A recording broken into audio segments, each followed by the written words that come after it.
শ্রী শ্রী ঠাকুর মায়ের কথা চ্যানেল থেকে আপনাদের সবাইকে সুস্বাগতম। ওং স্থাপকায় চ ধর্মস্য সর্বধর্মস্বরূপিণে অবতার বরিষ্ঠায় রামকৃষ্ণায় তে নমঃ নমঃ। কলিকাতায় ঈশ্বরচন্দ্র বিদ্যাসাগরের সঙ্গে শ্রীরামকৃষ্ণের মিলন। ষষ্ঠ পরিচ্ছেদ। ঈশ্বরকে ভালোবাসা জীবনের উদ্দেশ্য। রামকৃষ্ণ কথামৃত।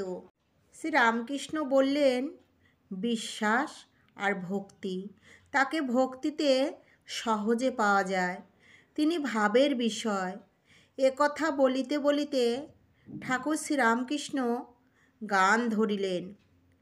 মন কি তত্ত্ব করো তারে, যেন উন্মত্ত আধার ঘরে, সে যে ভাবের বিষয়, ভাব ব্যতীত অভাবে কি ধরতে পারে, সে যে ভাবের বিষয়, ভাব ব্যতীত অভাবে কি ধরতে পারে।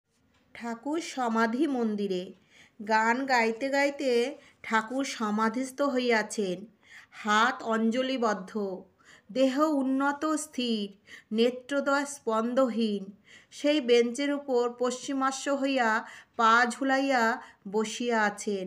সকলে উদ্গ্রীব হইয়া সেই অদ্ভুত অবস্থা দেখিতেছেন। পণ্ডিত বিদ্যাসাগরও নিস্তব্ধ হইয়া একদৃষ্টে দেখিতেছেন। ঠাকুর প্রকৃতিস্থ হইলেন, দীর্ঘ নিঃশ্বাস ফেলিয়া আবার সহাস্যে কথা বলিতেছেন। ভাব ভক্তি এর মানে তাকে ভালোবাসা। যিনিই ব্রহ্ম তাকেই মা বলে ডাকছে। প্রসাদ বলে মাতৃভাবে আমি তত করি যারে, সেটা চাতরে কি ভাঙব হাড়ি বোঝো না রে মন ঠারে ঠোরে, সেটা চাতরে কি ভাঙব হাড়ি বোঝো না রে মন ঠারে ঠোরে। রামপ্রসাদ মনকে বলছে ঠারে ঠোরে বুঝতে। এই বুঝতে বলছে যে বেদে যাকে ব্রহ্ম বলছে তাকেই আমি মা বলে ডাকছি। যিনিই নির্গুণ তিনিই সগুণ, যিনিই ব্রহ্ম তিনিই শক্তি। যখন নিষ্ক্রিয় বলে বোধ হয় তখন তাকে ব্রহ্ম বলি। যখন ভাবি সৃষ্টি স্থিতি প্রলয় করেছেন তখন তাকে আদ্যাশক্তি বলি, কালী বলি। ব্রহ্ম আর শক্তি অভেদ। যেমন অগ্নি আর দাহিকা শক্তি।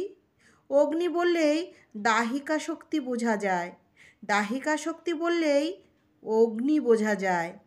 একটিকে মানলেই আরেকটিকে মানা হয়ে যায়। তাকেই মা বলে ডাকা হচ্ছে। মা বড় ভালোবাসার জিনিস কি না? ঈশ্বরকে ভালোবাসতে পারলে তাকে পাওয়া যায়।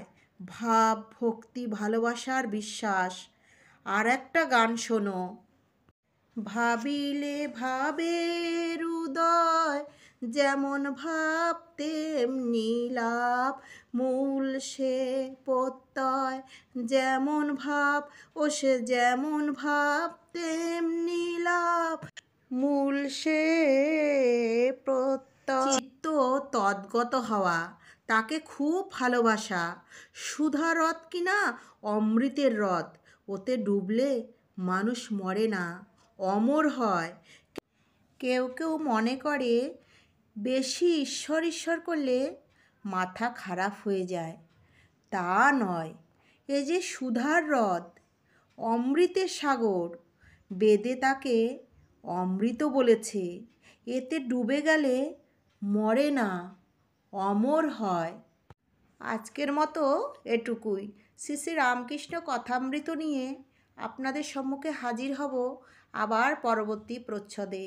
আমি অনুরোধ করছি যে আমাদের সমস্ত খণ্ডগুলি শুনতে চ্যানেলটিকে সাবস্ক্রাইব করুন, লাইক করুন, কমেন্ট করুন, শেয়ার করুন। জয় ঠাকুর, জয় মা, জয় স্বামীজি মহারাজ।